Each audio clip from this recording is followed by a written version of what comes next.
Jonathan Martin, we are all counting down. There are less than 2 weeks remaining before we could know who will be the 47th president of the United States. And the man who was the 45th commander-in-chief has returned to this pivotal swing state.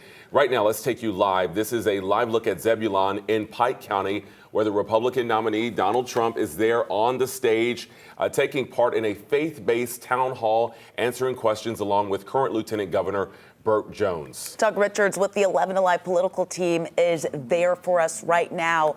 So, Doug, what is Mr. Trump's message this afternoon? We know he's speaking on the stage right now.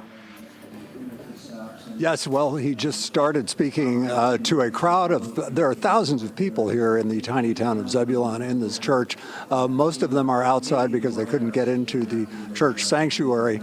The message really hasn't coalesced yet, except what we've been told is that we expect Trump basically to ignore these folks who are already supporting him, to go out and try to recruit their friends and their families and their neighbors to actually vote for him in November. Again, let's take a look at the stage right quick. President Trump is speaking alongside Lieutenant Governor Burt Jones. We talked with Ralph Reed, the founder of the Faith and Freedom Coalition.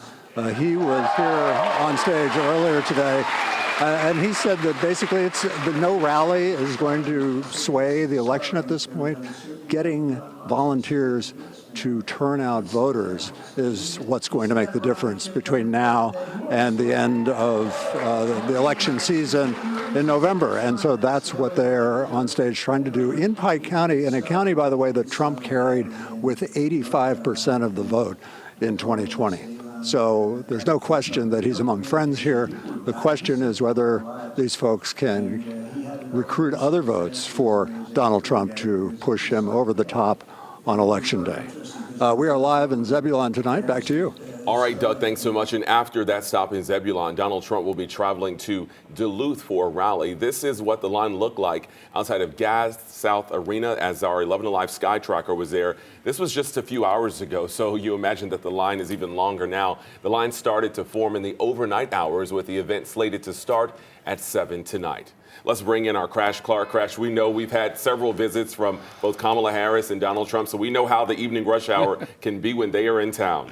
Yeah, and it always seems to be a matter of timing. Let's look at where former President Trump is right now, down at that town hall in Pike County. Now, of course, this is just off of I-75 in Zebulon, which is Forsyth, Georgia, north of Macon, but he's got to get up to Duluth. The big question is, how is he going to get up there? They are keeping things airtight for security purposes. Obviously, the doors are opening at 12. They already did. He's supposed to speak at about 7 o'clock, but we're talking about delays already around Sugarloaf Parkway. That's to be expected. But once he gets anywhere close to town, we're going to see major delays. We could see a complete shutdown of I-85, possibly 316. We don't know where he's landing. We don't know where he's driving. We don't even know how he's going to get there. Real quick before we get to the rush hour, one wreck, 85 south before Highway 74 down in Sonoy. We've got big delays. Use Highway 29 as an alternate. But right now, 85, condition red, a little bit crowded. But I think, Faith, as this afternoon goes on, we are going to see some major delays in the rush hour.